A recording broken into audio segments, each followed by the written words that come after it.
Hi friends, welcome back to my channel Healthy Tamil Cooking USA. இன்னைக்கு நம்ம பார்க்க போற ரெசிபி பக்கோடா கார குழம்பு. இது ரொம்ப டேஸ்டியான ஒரு டிஷ்ஷா இருக்கும். இது குயிக்கா செஞ்சிடலாம். இதுக்கான இன்கிரிடியன்ட் லிஸ்ட் எல்லாமே டிஸ்கிரிப்ஷன் பாக்ஸ்லயே இருக்கு. நீங்க போய் செக் பண்ணிக்கோங்க. இது சுட சுட சாதத்தோட சேர்த்து சாப்பிடும்போது ரொம்பவே நல்லா இருக்கும். இதுக்காக தனியா பருப்பு ஊற வச்சு அரைச்சி செய்யற அவ்வளோ லென்த்தி ப்ராசஸ் எதுவும் கிடையாது. ஈஸியாக குயிக்காக கடலை மாவை வச்சு ஈஸியாக செய்யக்கூடிய ஒரு குழம்பு வெரைட்டி தான் இது. இதை எப்படி ஈஸியாக செய்கிறதுன்றத இந்த வீடியோவில் பார்க்கலாம் வாங்க.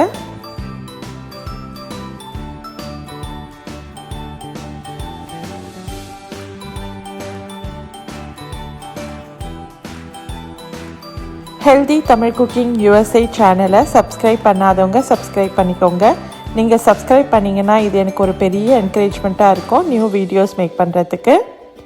ஸோ இந்த குழம்பு செய்கிறதுக்கு முதல்ல பக்கோடா ரெடி பண்ணிக்கலாம்.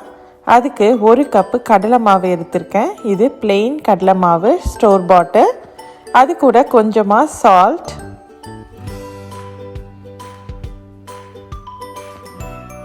ஒரு 1/2 டீஸ்பூன் கலருக்காக கொஞ்சமாக டர்மரிக் பவுடர் சேர்த்துருக்கேன். மஞ்சத்தூள் சேர்க்கும் போது அதோட கலர் கொஞ்சம் அழகாக இருக்கும். ஒரு பிஞ்ச் ஆஃப் பெருங்காயம், காரத்துக்கு ஏற்ற மாதிரி பச்சை மிளகாய் சேர்த்துக்கோங்க. இது மிளகாத்தூள் போட்டு செய்கிறத விட பச்சை மிளகாய் போட்டு இந்த பக்கோடா செஞ்சிங்கன்னா ரொம்பவே நல்லாயிருக்கும். அது கூட ஒரு சின்ன வெங்காயத்தை சேர்த்துருக்கேன். பொடியாக அரிஞ்சு சேர்த்துக்கோங்க, அப்போ தான் அது பிரியாமல் வரும் பக்கோடா. எல்லாத்தையும் நல்லா மிக்ஸ் பண்ணி விடுங்க. அப்போ தான் இந்த சால்ட் மஞ்சத்தூள் எல்லாமே மாவோட நல்லா மிக்ஸ் ஆகும்.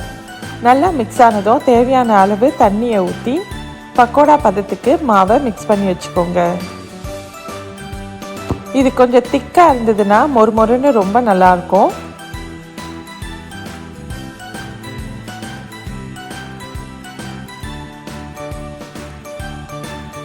நல்லா மிக்ஸ் பண்ணிவிட்டு ஃப்ளேவருக்காக கொஞ்சமாக நல்லா சாப் பண்ண கொரியாண்டர் லீவ்ஸ் சேர்த்துருக்கேன். கொத்தமல்லி சேர்க்கும் போது அதோட ஃப்ளேவரும் கலரும் ரொம்ப அழகாக இருக்கும். எல்லாத்தையும் மிக்ஸ் பண்ணிவிட்டு ஒரு 5 மினிட்ஸ் ரெஸ்ட் பண்ண விடுங்க. விட்டுட்டு நல்லா சூடான எண்ணெயில் போட்டு பக்கோடாஸை பொரிச்சு எடுங்க.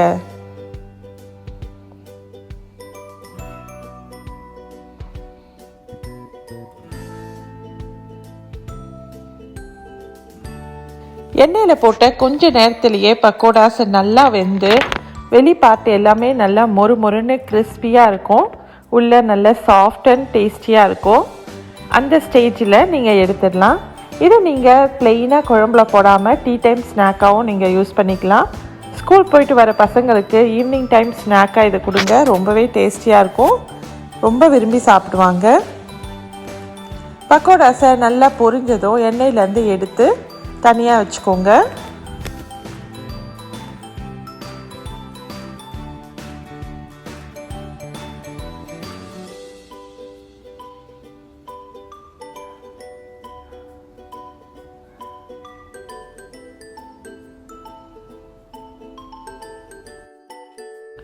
இந்த பக்கோடாஸை பிளெயினாக சாப்பிட்றதுக்கும் ரொம்ப நல்லாயிருக்கும்.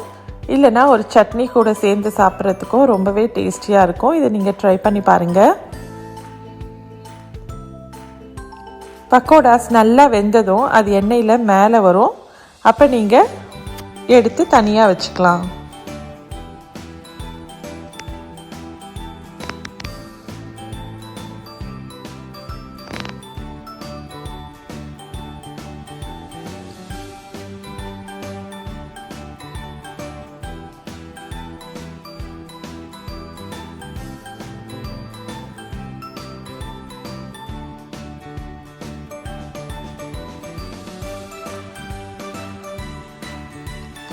இப்போ அடுத்து குழம்பு எப்படி செய்கிறதுன்னு பார்க்கலாம். அதுக்கு ஒரு பேனில் கொஞ்சமாக நல்லெண்ணெய் சேர்த்துருக்கேன். காரக்குழம்பு செய்யும்போது எப்போவுமே நீங்கள் நல்லெண்ணெய் சேர்த்து செஞ்சிங்கன்னா அதோட ஃப்ளேவர் ரொம்பவே நல்லாயிருக்கும். இதுக்கு 1 டேபிள் ஸ்பூன் நல்லெண்ணெய் சேர்த்துருக்கேன்.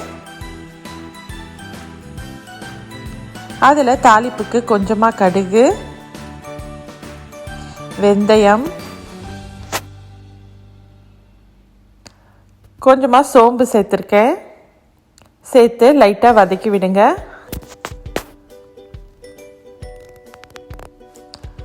அது கூட நல்லா கடுகு பொரிஞ்சதும் ஆனியன் சேர்த்துக்கிறேன்.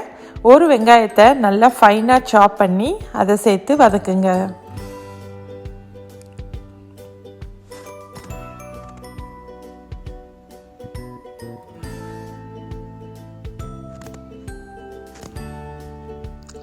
வெங்காயம் லைட்டாக வதங்கினாலே போதும். கண்ணாடி பதத்துக்கு வந்துடுச்சுன்னா நெக்ஸ்ட்டு பொருளை நம்ம ஆட் பண்ணிக்கலாம்.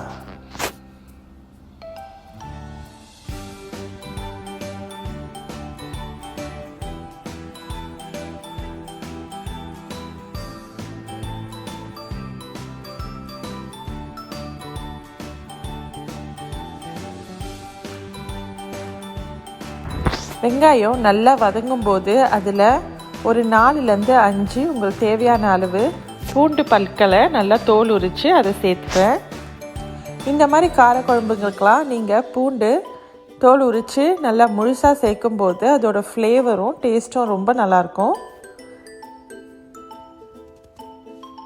பூண்டு எண்ணெயில் வதங்கும்போது அதோடய ஃப்ளேவர் ரொம்பவே அதிகமாக நல்லா சூப்பராக இருக்கும்.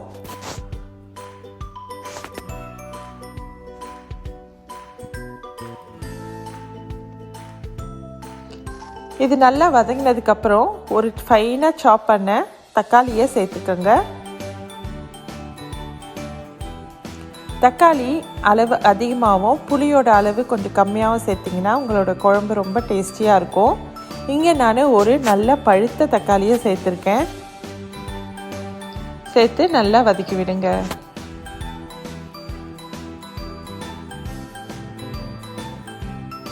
தக்காளி சீக்கிரமாக வதங்கிறதுக்காக கொஞ்சமாக உப்பு சேர்த்துக்கோங்க. மஞ்சள் தூள் போட்டு வதக்கி விடுங்க. இது நல்லா வதங்கினதுக்கப்புறமா இதுக்கு குழம்புக்கு தேவையான அளவு மிளகாத்தூள் சேர்த்துக்கலாம். நம்ம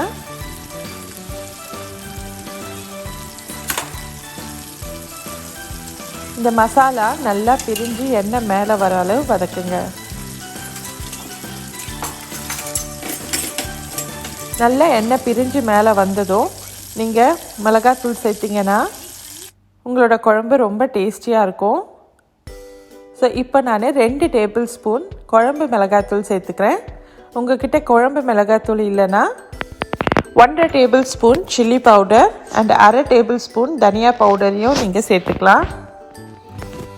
சேர்த்து நல்லா வதக்கி விடுங்க. இது ரொம்ப நேரம் நீங்கள் வதக்குனீங்கன்னா மிளகாத்தூளோட கலர் மாறிடும். அப்புறம் உங்கள் குழம்பு ரொம்ப டார்க்காக இருக்கும். ஸோ அது வேணான்னா கொஞ்சமாக நீங்கள் வதக்கினாலே போதும். நல்லா பச்சை வாசனை போனதும் நெல்லிக்காய் அளவு இருக்கிற புளியை எடுத்து தண்ணியில் மிக்ஸ் பண்ணி நல்லா கரைச்சி வச்சுருக்கேன். அந்த புளி தண்ணியை நீங்கள் ஆட் பண்ணிக்கலாம். ஆட் பண்ணிவிட்டு உங்களுக்கு தேவையான அளவு எக்ஸ்ட்ரா தண்ணி வேணும்னா சேர்த்துட்டு நல்லா கொதிக்க விடுங்க.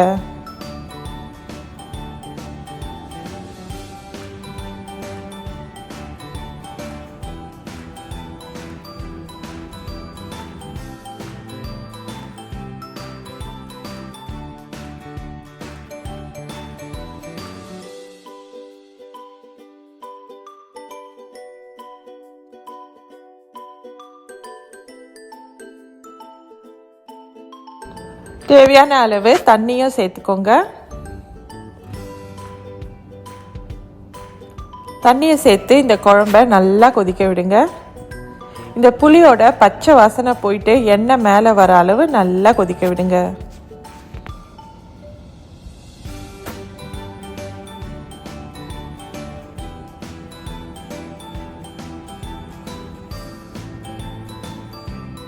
மூடி போடாமல் கொதிக்க விட்டிங்கன்னா தான் அந்த புளியோட ஸ்மெல்லு போகும். நீங்கள் மூடி போடாமல் நல்லா கொதிக்க விட்டுட்டு அதுக்கப்புறமா நீங்கள் நெக்ஸ்ட் ஐட்டத்தை சேர்த்துக்கலாம். இப்போ கடைசியாக கொஞ்சமாக வெல்லத்தை சேர்த்துக்கோங்க. புளி, காரம், வெல்லம் 3 சேரும்போது இந்த குழம்போட டேஸ்ட்டு அட்டகாசமாக இருக்கும். ஸோ நீங்கள் எந்த குழம்பு செஞ்சாலும் காரக்குழம்பு, பொரி குழம்பு, இந்த மாதிரி குழம்பு வெரைட்டி செய்யும்போது கடைசியாக கொஞ்சமாக சர்க்கரையோ இல்லை வெல்லமோ சேர்த்திங்கன்னா அதோட டேஸ்ட்டு ரொம்ப நல்லாயிருக்கும். இது நல்லா கொதிக்க விட்டு அந்த பச்சை வாசனை போயிட்டு எண்ணெய் மேலே வரும், அது வரைக்கும் நல்லா கொதிக்க விடுங்க.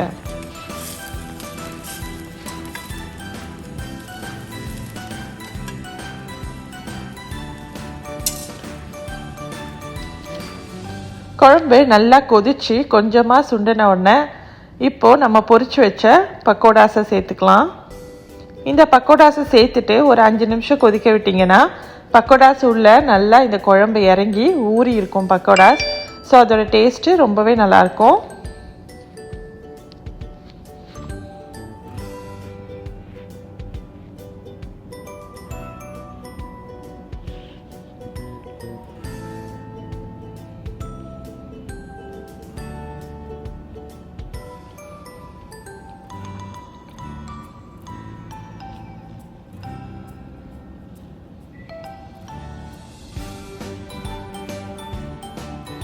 இந்த குழம்பு நீங்கள் இட்லி தோசை கூடலாம் சேர்த்து சாப்பிடும்போது ரொம்ப டேஸ்ட்டாக இருக்கும்.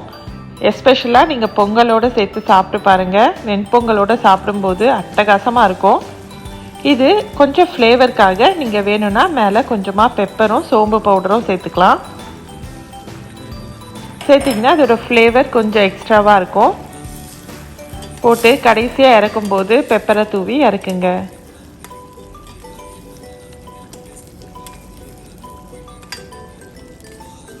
இப்போ ரொம்ப டேஸ்டியான பக்கோடா காரக்குழம்பு ரெடி. இதுக்கு நீங்கள் சைட் டிஷ் வெறும்னே பப்பட் வச்சு சாப்பிட்டா கூட ரொம்ப நல்லாயிருக்கும். இதை உங்கள் வீட்டில் செஞ்சு பார்த்து எப்படி இருந்ததுன்றதை கமெண்ட் பாக்ஸில் கமெண்ட் பண்ணுங்கள். இது போல் ஈஸி அண்ட் டேஸ்டியான ரெசிபீஸ் தெரிஞ்சுக்க ஹெல்தி தமிழ் குக்கிங் USA சேனலை சப்ஸ்கிரைப் பண்ணுங்கள். தேங்க்ஸ் ஃபார் வாட்சிங்.